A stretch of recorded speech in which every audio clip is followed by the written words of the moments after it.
बिस्मिल्लाहिर्रहमानिर्रहीम अल्हम्दुलिल्लाहि रब्बिल आलमीन वल्आक़िबतु लिल्मुत्तक़ीन वस्सलातु वस्सलामु अला सय्यिदिना मुहम्मदिन रसूलुल्लाहि सल्लल्लाहु अलैहि वसल्लम वअला आलिहि वअस्हाबिहि अजमईन अम्मा बाद।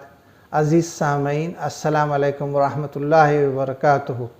ये हमारी 5वीं किस्त है, 5वां एपिसोड है, जिसका उन्वान है वो है अक़ल की हिफाजत।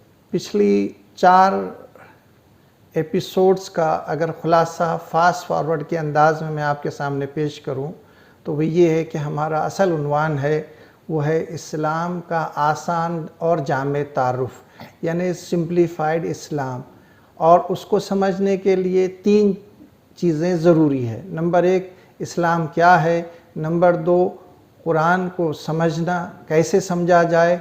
तीसरा है अल्लाह के रसूल सल्लल्लाहु अलैहि वसल्लम।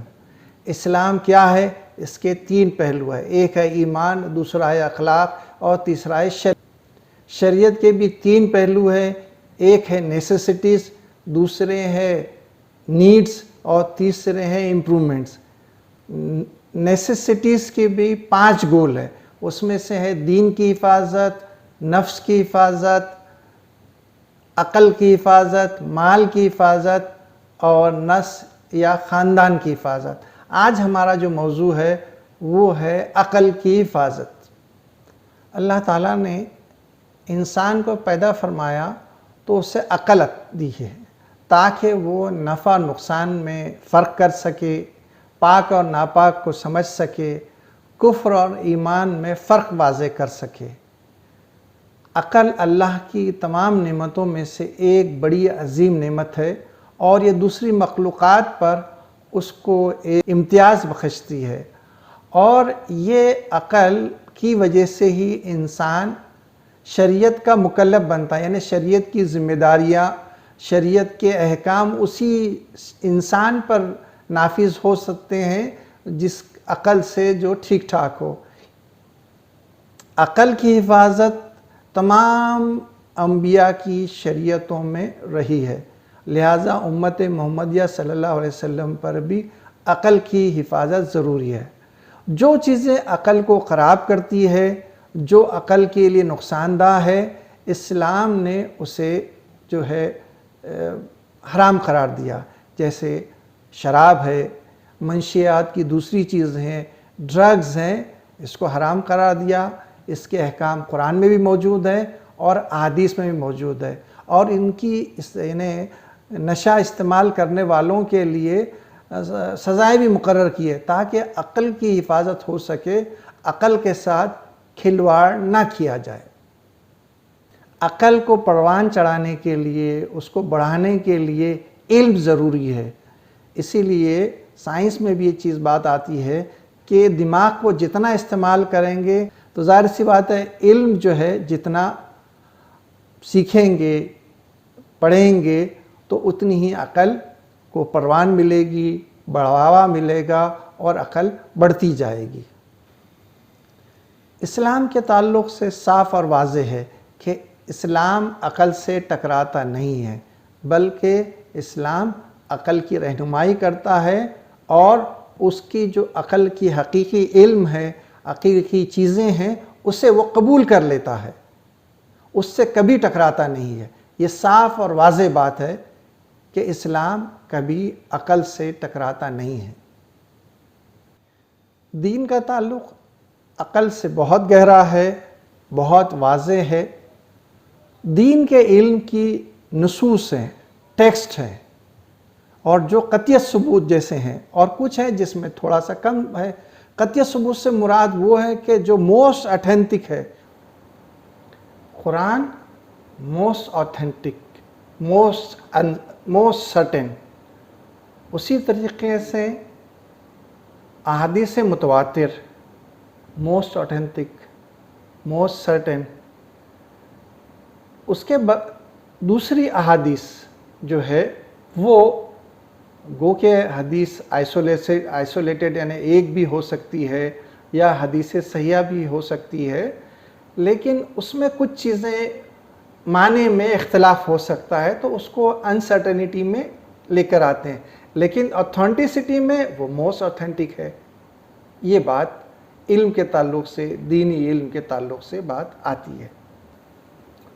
हुवल्लज़ी अंज़ला अलैकल किताब मिन्हु आयातुम मुहकमातुम हुन्ना उम्मुल किताबि व उखरु मुतशाबिहात, यानी वही है जिसने आप पर किताब नाजिल फरमाई, उसकी कुछ आयतें मुहकम हैं जो असल किताब है, उम्मुल किताब, फाउंडेशन ऑफ द बुक है, उसका दर्जा रहते हैं, और दूसरी कुछ आयतें मुतशाबे हैं जिसके मानों में थोड़ा सा इख्तलाफ लोग लेते हैं। और फिर उसकी मज़ीद तशरीह भी आगे आती है जो आप कुरान की सूरा आले इमरान की आयत नंबर 7 पढ़कर मुताला हासिल कर सकते हैं। इसका साफ़ और आसान सा प्रिंसिपल ये कि जो आयत मुहकमात हैं, साफ़ और वाज़े हैं, बिल्कुल पक्की हैं, इसमें किसी तरह का इख्तलाफ नहीं है, इसके अंदर 2 मानी नहीं है, 3 मानी बिल्कुल साफ़ और वाज़े हैं। और जिस इंसान को किसी जगह किसी आयत में कोई इख्तलाफ नज़र आता है या कोई चीज़ में कुछ चीज़ शक पैदा होता है तो उसको रिफ़र करना चाहिए मुहकमात की तरफ, यानी जो आयतें मुतशाबिहात हैं या जो कहीं पर उसको किसी माने में कुछ खलल वाक़ होता है तो उसको क्या करना चाहिए, सीधा आयत मुहकमात की तरफ रुजू करना चाहिए और ये आयतें उसका हल पेश कर देती हैं। तरफ हदीस के ताल्लुक़ से मुतवातिर हदीस हैं, साफ़ अल्लाह के रसूल सल्लल्लाहु अलैहि वसल्लम की तरफ एक वास्ते से, 2 वास्ते से, 10 वास्ते से, 10 रावियों से, 50 रावियों से पहुँचती है। हदीस की मुख्तलिफ़ किताबों में अवेलेबल है और मोस्ट सर्टन है, तो उस तरफ रुजू करना चाहिए। जहाँ कहीं शक आता है या जहाँ कहीं 2 माने पैदा होते हैं तो ख़ुद ब खुद इख्तलाफ ख़त्म हो जाता है।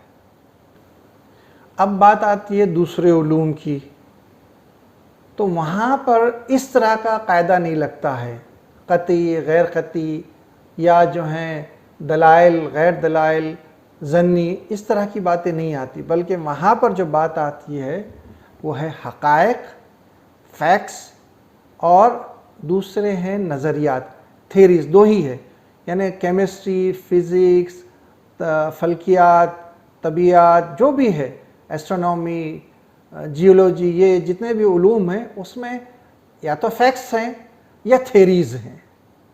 और इस्लाम हमेशा फैक्ट्स के साथ जाता है, थेरी के साथ नहीं। अब जैसे डार्विन की थेरी आई थी, कभी जो है लोगों ने, बल्कि कुछ लोगों ने तो उसके मुताबिक जो है तफासिर पेश कर दी, डार्विन की थेरी के मुताबिक, उसके मुताबिक जो है अपनी चीज़ें कहा, वो नज़रिया है, थेरीज़ हैं, वो कोई फैक्ट्स नहीं है। लेकिन इस्लाम फैक्ट्स के साथ जाता है और फैक्ट्स के साथ कभी वो मुखालिफत या तनाज़ा पैदा नहीं करता। अल्लाह खालिक़ु कुल्लि शैइन व हुवा अला कुल्लि शैइन वकील, अल्लाह ही हर चीज़ का खालिक है और वही हर चीज़ का निगहबान है। सूरह ज़ुमर आयत नंबर 62। ये क़तई है, दीनी इल्म के लिहाज से क़तई है, साफ़ है, वाज़े है, लेकिन दुनियावी इल्म के हिसाब से लोगों को शक भी होता है। और ये दुनियावी इल्म वाले यानी साइंसदान, इसमें कई तरह के हैं, कुछ लोग तौहीद परस्त हैं, कुछ लोग अल्लाह को एक मानते हैं, कुछ नहीं मानते। और इनमें भी जैसे फ़िज़िक्स के उलमा हैं, यानी फ़िज़िक्स के साइंसदान हैं, उनके दरमियान भी इख्तलाफात है, कोई ये चीज़ मानता है, कोई वो चीज़ नहीं मानता, कोई इसको मानता है, कोई, उनके दरमियान भी बहुत सारा इख्तलाफ है। मगर हम मुसलमान हकीकी इल्म के साथ होंगे, हकीकी सबूत के साथ होंगे, दलाइल के साथ होंगे, हम थेरीज़ और ज़न्नी वाले, गुमान वाले इल्म के साथ नहीं होंगे। अब मिसाल के तौर पर ज़मीन गोल है, लेकिन कुछ लोग इसको भी कहते हैं नहीं नहीं ज़मीन चपटी है, फैली हुई। ऐसे लोगों के ताल्लुक़ से कहना चाहिए कि भाई अक़ल के मामले में आप कमज़ोर हैं। साफ़ वाज़े फैक्ट्स मौजूद है, यही नहीं कितने दूरबीनें आसमानों में लगाई हुई है कि यहाँ आप इंटरनेट पे बैठे बैठे वो दूरबीन का मुंह दुनिया के किसी भी नक्शे की तरफ डाल सकते हैं, तो ज़मीन गोल है, वाज़े है। लेकिन कई तफासिर ऐसी भी अवेलेबल हैं कि जिसके अंदर जो है ज़मीन को फैलावा दिखाया, चपटा दिखाया, कई जगह पर यह बताया کہ زمین اپنی جگہ قائم ہے، سورج گھوم رہا ہے، وہ بھی غلط ہے۔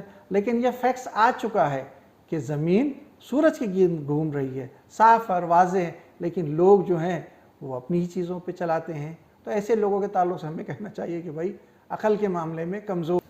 جیسا کہ بات آئی، ہمیں تفسیر حقیقی علم کے ساتھ بیان کرنی ہوگی، یقینی جو کنفرم ہے اس کے ساتھ ہمیں بیان کرنی ہوگی۔ جیسے قرآن میں آتا ہے، کچھ آیات جاتے ہیں کہ زمین کے تعلق سے بسطناہا فرشناہا ضحاہا، تو ہم کو علم کی روشنی میں، حقیقی علم کی روشنی میں ان آیات کی تفسیر بیان کرنی ہوگی۔ دوسری جگہ اللہ تعالیٰ فرماتے ہیں وَتَرَى الْجِبَالَ تَحْسَبُهَا جَامِدَةً وَهِيَ تَمُرُّ مَرَّ السَّحَابِ صُنِعَ اللَّهُ الَّذِي أَتْقَنَ كُلَّ شَيْءٍ إِنَّهُ خَبِيرٌ بِمَا تَعْمَلُونَ، یہ سورہ نمبر آیت نمبر 88 ہے۔ تو اس دن پہاڑوں کو دیکھے گا تو گمان کرے گا خوب جمے ہوئے ہیں، حالانکہ وہ چل رہے ہوں گے بادلوں کے چلنے کی طرح۔ یہ اس اللہ کی کاریگری ہوگی جس نے ہر چیز کو مضبوط بنایا، بے شک وہ ہر چیز سے باخبر ہے جو تم کر رہے ہو۔ اب بعض مفسرین نے ان آیات کو کہا اس کا تعلق اس زمین سے، اس دنیا سے ہے، اور بعض نے کہا کہ اس کا تعلق یوم آخرت سے ہے، قیامت سے ہے۔ اب ظاہر سی بات ہے ہمارا علم اس نتیجے پہ نہیں پہنچا، تو لہٰذا اس کو صرف پڑھ کے آگے چل دیا جائے، جب وہ علم ہمارا واضح ہوگا تب ہم اسے لے لیں گے۔ دوسری بات اب آج کل آ رہی ہے کوانٹم تھیوری، ہمیں نہیں معلوم، ہم اس کی تفسیر بیان نہیں کر سکتے، یہ ہم پہ اتنا واضح نہیں آیا ہے۔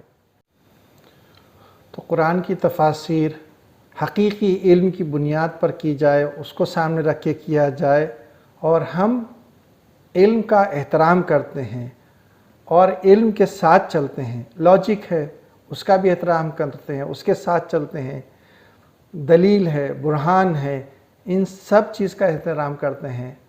امام غزالی رحمۃ اللہ علیہ اپنی کتاب میں جب مقاصد شریعہ لکھ رہے تھے تو اس کی شروعات انہوں نے برہان سے کی، لاجک سے کی ہے۔ اب بات ہو رہی ہے شریعت کے مقاصد کی اور آپ شروعات دے رہے ہیں برہان سے، تو پتہ چلا کتنا احترام کہ جب تک برہان دلیل نہیں ہوگی شریعت کے مقاصد بیان نہیں کیے جا سکتے ہیں۔ اب بات آتی ہے ان چیزوں کی، ان باتوں کی جو عقل کو خراب کرتی ہے، تو اس میں سب سے پہلے آتا ہے شراب۔ اس میں یہ ہے، قرآن میں بات آتی ہے سورہ بقرہ آیت نمبر 219، اللہ تعالیٰ فرماتا ہے یسألونک عن الخمر والمیسر قل فیہما اسم کبیر ومنافع للناس واسمہما اکبر من نفعہما، کہ لوگ آپ سے شراب اور جوئے کا مسئلہ پوچھتے ہیں، کہہ دیجئے کہ ان دونوں میں بہت بڑا گناہ ہے، لوگوں کو اس سے دنیاوی فائدہ بھی ہوتا ہے، لیکن اس کا گناہ اس کے نفع سے بہت زیادہ ہے۔ اور ایک حدیث تواتر کے ساتھ مختلف احادیث کی کتابوں میں آئی ہے، جس کی روایت حضرت عائشہ رضی اللہ تعالیٰ عنہ سے ہے کہ آپ صلی اللہ علیہ وسلم نے فرمایا پینے کی جو چیز بھی نشہ لے آئے وہ حرام ہے، صحیح بخاری میں ہے۔ اس کے علاوہ اور مختلف احادیث کی کتابوں میں پتہ چلا شراب اور نشہ کی چیزوں سے عقل ضائع ہو جاتی ہے، عقل کو نقصان ہوتا ہے، لہٰذا ان چیزوں سے بچا جائے، ان چیزوں سے دور رہا جائے جو عقل کو نقصان پہنچاتی ہے۔ ڈرگز ہوں، دوائیں ہوں، مختلف قسم کی ادویات ہیں، یا جو ہیں پروسیس کی بھی بہت ساری چیزیں لوگ کہتے ہیں، تو کوئی جو ہے بوٹ پالش کے اس کو کیا کہتے ہیں الکوہل کو استعمال کرتا ہے، یا بوٹ پالش میں جو چیز ہوتی ہے اس کو ڈال کرتا ہے، کچھ لوگ دواؤں کو اسپرین وغیرہ کو اس کے اوپر جو ہے وہ انک ریموور آتا ہے اس کو ڈال کے جو ہے نشے، کیا کیا چیزوں سے نشے لیتے ہیں، لیکن یہ ساری عقل کو خراب کرنے والی چیزیں، یہ حرام چیز ہے، ان سے بچا جائے۔ نشے کی حالت میں بعض حضرات طلاق دے دیتے ہیں، اور بہت بڑا مسئلہ رہا یہ 3 طلاقوں کا، اس کا بہت ساری چیز، اس کی تفاصیل میں نہیں جاتا، لیکن یہ بات ہے کہ ایک آدمی نشے کی حالت میں ہے اور طلاق دے دیا ہے۔ حدیث سے تو بات آتی ہے کہ نشے کی حالت میں طلاق نہیں ہوتی ہے، لیکن فقہ نے اس میں کچھ وہ کیا کہ بھئی ٹھیک ہے یہ طلاق تو ہوگی ہی، کیوں کہ اس نے جو ہے نشہ کیا اور نشہ جو ہے اس کی سزا ملنی چاہیے، اور لہٰذا جو ہے وہ طلاق نافذ کی بات آتی ہے کہ طلاق ہو جاتی ہے نشے کی حالت میں بھی۔ تو آج میں نے آپ کے سامنے عقل کی حفاظت کے تعلق سے باتیں رکھی، انشاءاللہ آئندہ جو ہے ہم مال کی حفاظت کے تعلق سے گفتگو کریں گے۔ وآخر دعوانا ان الحمدللہ رب العالمین۔